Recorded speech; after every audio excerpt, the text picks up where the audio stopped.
hifdhu Al-Qur'an Al-Karim, menjaga Al-Qur'an Al-Karim. Kenapa perlu dijaga? Sebetulnya bukan Al-Qur'annya yang dijaga, tapi hafalan kita, kemudian pemahaman kita terhadap Al-Qur'an ini yang perlu kita jaga. Karena keontentikan Al-Qur'an itu Allah sendiri yang menjaganya. Musannif mengawali pembahasan ini dengan membahas tentang definisinya. Al-Qur'an itu apa sih? Dikatakan ini seperti juga di kitab-kitab Ulumul Quran, ya, definisinya kurang lebih ini. Al-Qur'anul Karim huwa kalamullahi subhanah.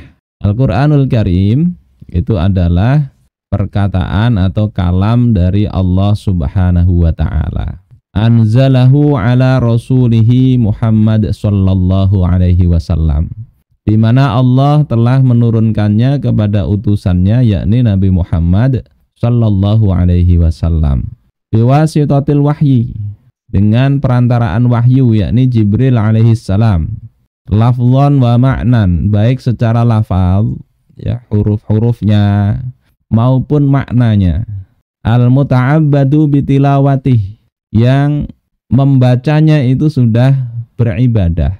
Kemudian al-mu'jizu, sebagai mukjizat, al-manqulu lana naqlan mutawatira, yang ditransmisikan kepada kita atau disampaikan kepada kita dengan penukilan yang mutawatir. Jadi ada beberapa hal yang membedakan dengan as-sunnah. As-sunnah itu wahyu juga dari Allah, tapi secara makna, bukan lafzon. Kemudian membaca as-sunnah tidak dihitung sebagai ibadah, sementara Al-Quran dihitung sebagai ibadah. Mukjizat Al-Quran ini, sementara as-sunnah bukan. As-sunnah tidak mesti mutawatir, sementara Al-Quran ini mutawatir. Ini definisi yang menyeluruh saya rasa terkait dengan Al-Quran. Allah Subhanahu wa ta'ala menjelaskan tentang bagaimana Al-Quran ini tidak ada kesalahan sedikit pun, baik di depan maupun di belakang. Di dalam surah Fussilat, Allah berfirman, la ya'tihil batilu min baini yadayhi wala min khalfih, tanzilum min hakimin hamid. Jadi dijamin kitab ini tidak ada kebatilan, tidak ada kesalahan sedikit pun. Berapa banyak orang yang menyalah-nyalahkan Al-Quran, tapi justru terungkap dia sendiri yang salah.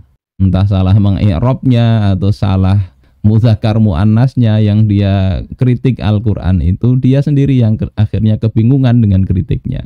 Kemudian Al-Quran ini dijaga oleh Allah Subhanahu wa ta'ala. Dalam surah Al-Hijr, Allah berfirman, inna nahnu nazzalna dzikra wa inna lahu lahafizun. Sesungguhnya kami yang telah menurunkan az-zikr, yakni Al-Quran ini, dan kami pula yang betul-betul akan menjaga Al-Quran itu. Sehingga hampir 1.500 tahun Al-Quran ini terjaga. Semakin banyak orang hafal Al-Quran. Nggak ada kitab yang seperti Al-Quran ini. Nggak ada. Dari sisi dihafal begitu banyak dan ilmunya begitu banyak. Ada ilmu asbabun nuzulnya, ada ilmu rosamnya, ada ilmu tafsirnya, usulut tafsirnya, dan seterusnya. Sementara kalau kitab yang lain tidak sampai ada begitu. Dan Al-Quran ini beda dengan hadis qudsi, walaupun redaksinya sama-sama seperti kalimat langsung. Ada banyak perbedaannya. Di kitab Ta'amulat tidak disampaikan, ini saya sampaikan sekilas. Bahwasanya Al-Quran itu menantang manusia untuk membuat yang semisal. Sementara as-sunnah tidak. As-sunnah justru Rasulullah mengancam siapa yang mau memalsukan as-sunnah, ya, man kadzaba alayya muta'ammidan falyatabawwa maq'adahu minan nar, atau kama qala. Siapa yang berdusta atasku dengan sengaja, maka hendaklah dia menempati tempat duduknya di neraka. Sementara kalau Al-Quran malah menyuruh, ya, kalau kalian ragu terhadap apa yang telah kami turunkan kepada hamba kami, maka datangkan satu surah saja seperti Al-Quran. Tidak begitu saja, tapi disuruh wad'u syuhada'akum min dunillahi in kuntum shadiqin. Tidak bisa sendiri, kerjasama. Cari itu teman untuk membantu, berkelompok kalau kalian itu betul.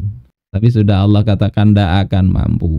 Jadi kalau Al-Quran itu nantang siapa yang mau bikin yang bisa, tidak akan bisa. Kemudian yang kedua, Al-Quran itu kalimat-kalimatnya itu disebut dengan ayat, ya, ayat. Kemudian kumpulan kalimat itu ada disebut dengan surah. Jadi ada 114 surah. Sementara hadis qudsi itu tidak ada ayat maupun surahnya. Kemudian yang ketiga, Al-Quran itu kalau diingkari sedikit pun dari Al-Quran maka dia kafir. Sementara hadis qudsi tidak sampai begitu, kecuali kalau hadis mutawatir. Kemudian yang keempat, membacanya itu diminta, ya, disyariatkan untuk membaca ta'awudz dan bismillah Al-Quran ini. A'udzubillahi minasyaitonirrajim. Bismillahirrahmanirrahim. Sunnah begitu. Kecuali di awal surah Al-Bara'ah, ya.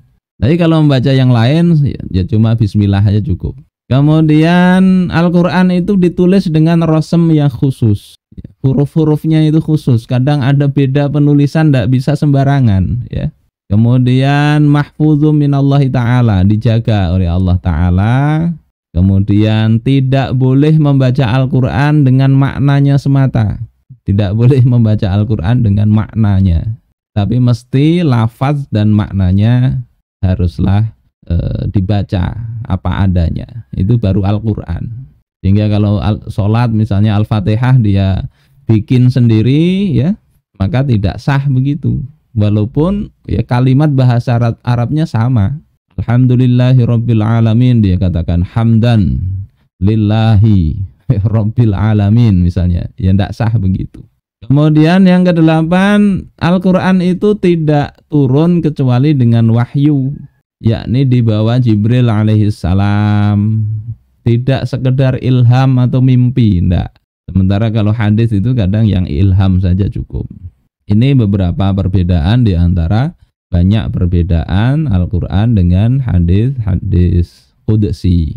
Terus kita kembali ke tema, yakni bagaimana menjaga Al-Quran ini.